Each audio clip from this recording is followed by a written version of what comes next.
James addressing the media.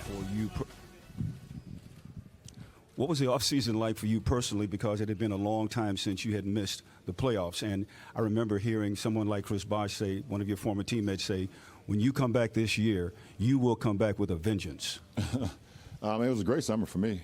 Got an opportunity to spend a lot of time with my family, my friends.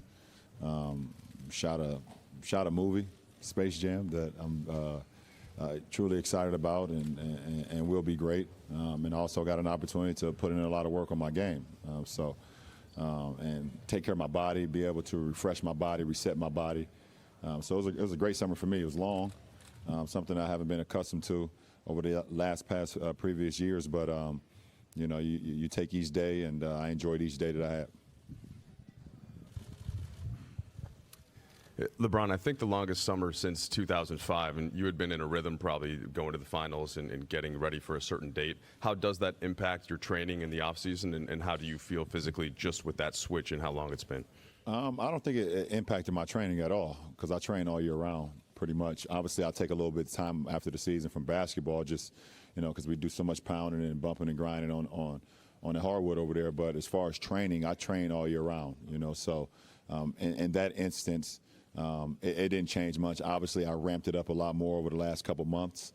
From late April. The difference between late April and August and September was obviously the training sessions and the regimen was a little bit different as far as ramping it up, as far as intensity. But as far as me just training, I did that all summer.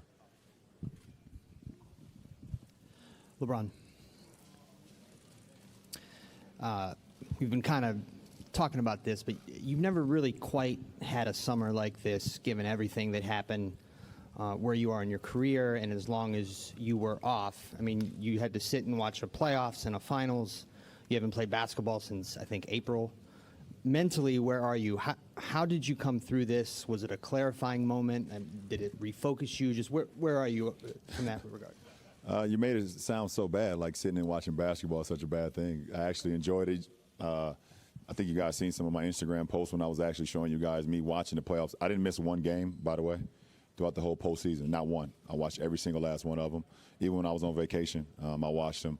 From a competitive standpoint, obviously you want to be out there, and I wanted to be out there with me and my teammates, but we didn't make it. So you take that as it is. But for me, I'm just trying to refocus myself, refocus my mind and my body, and prepare myself throughout the summer on, what I wanted to do, and me individually, how I'm going to be a better player, a better leader this year, and be as great as I can be to help this franchise do ultimately what it wants to do, and that's to be a better franchise on the floor. We want to be able to compete every single night, and obviously we know what the long-term goal is, but it's all about the process of today.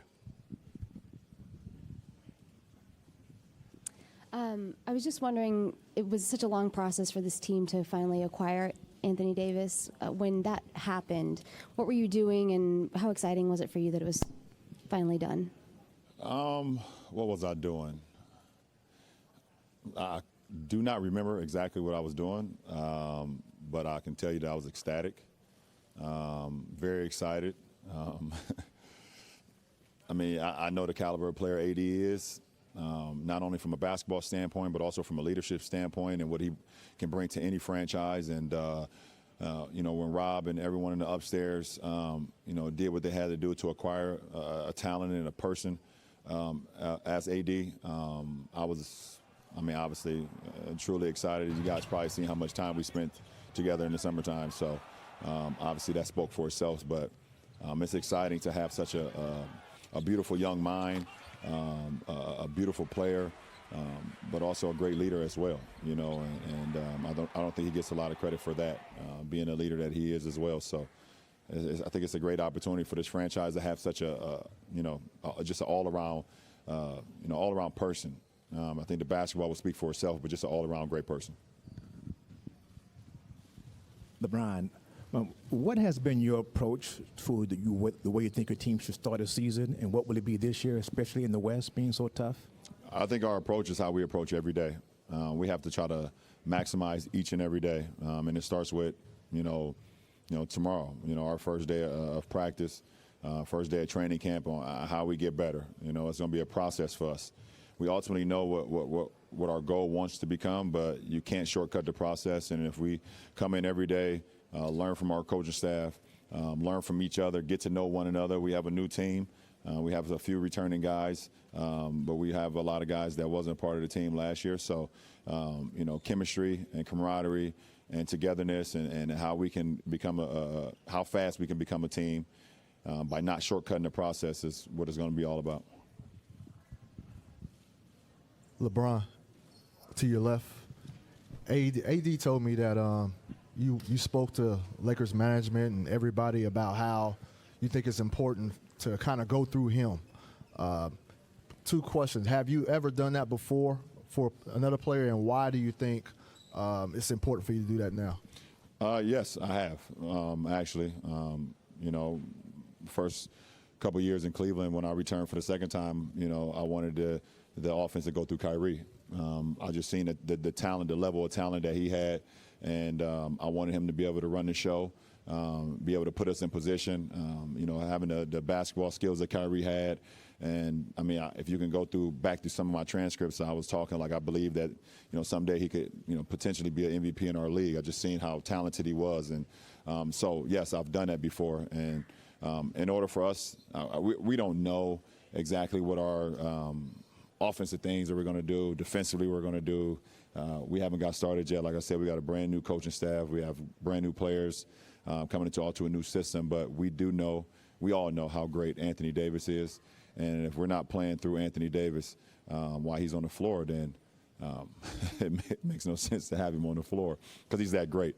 And it doesn't mean like every time down, we throw it to him and throw it to him and throw it to him. But we have the ability to do that. And he's been very efficient in his career.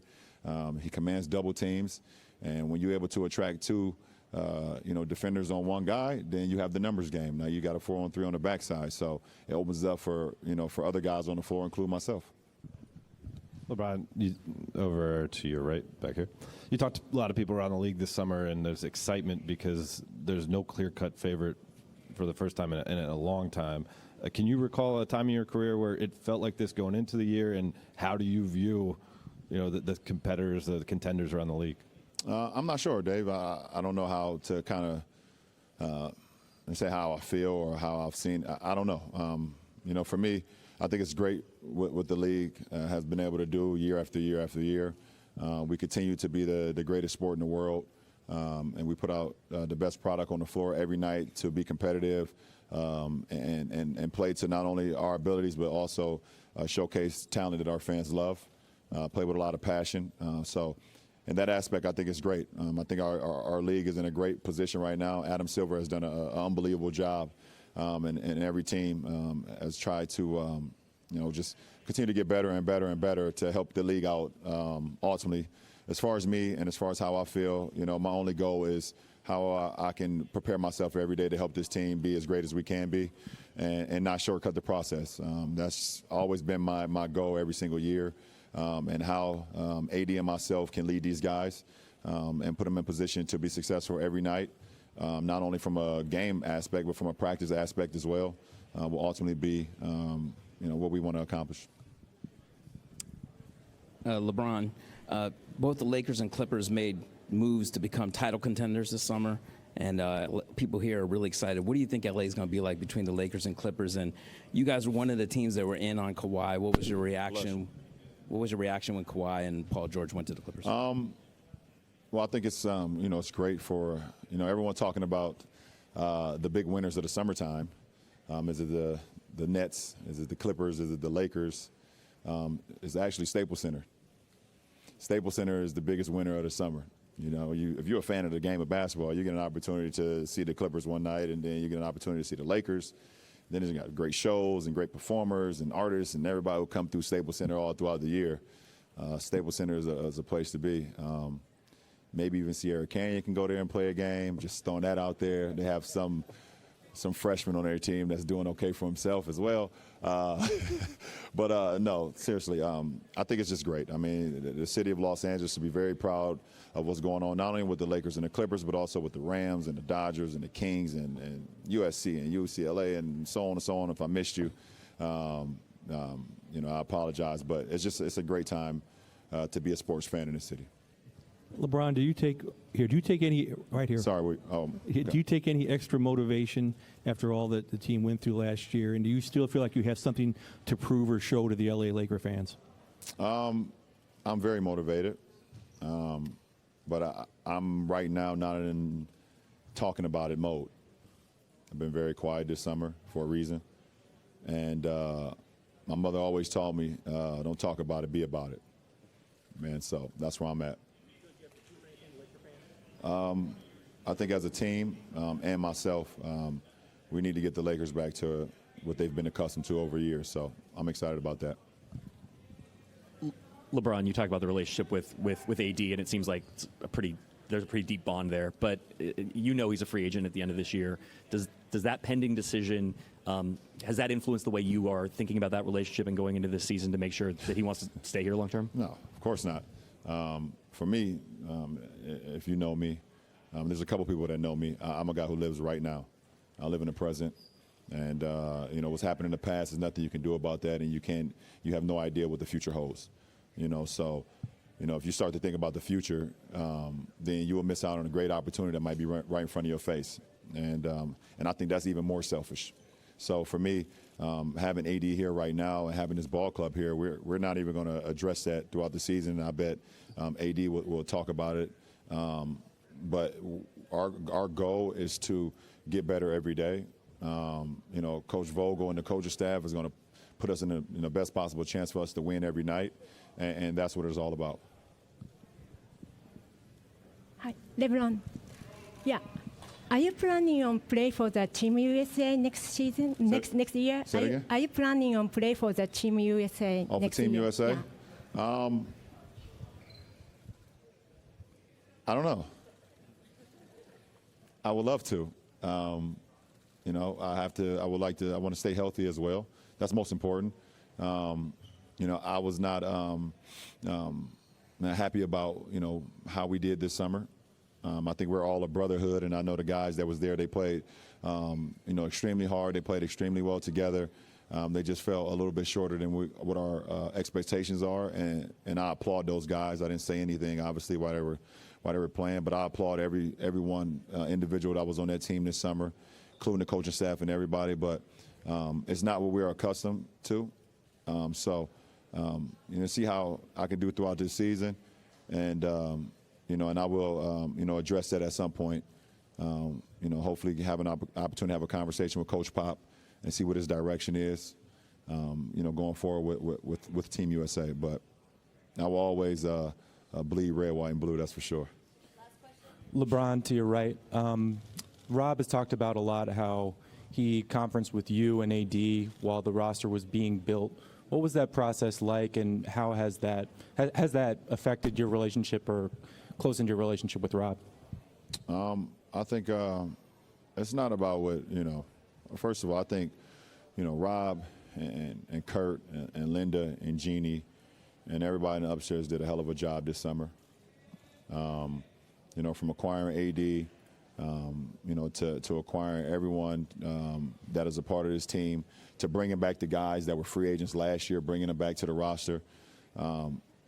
They did a hell of a job, man. And you know, bringing in the coaching staff, handpicking the coaching staff as they did. So, you know, throughout all the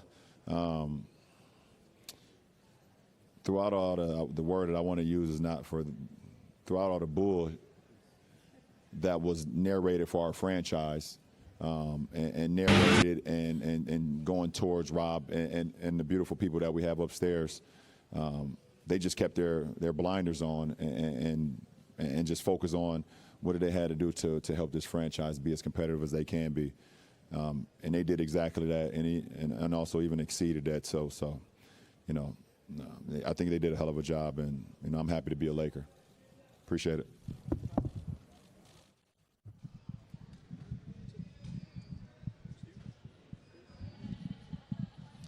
So much to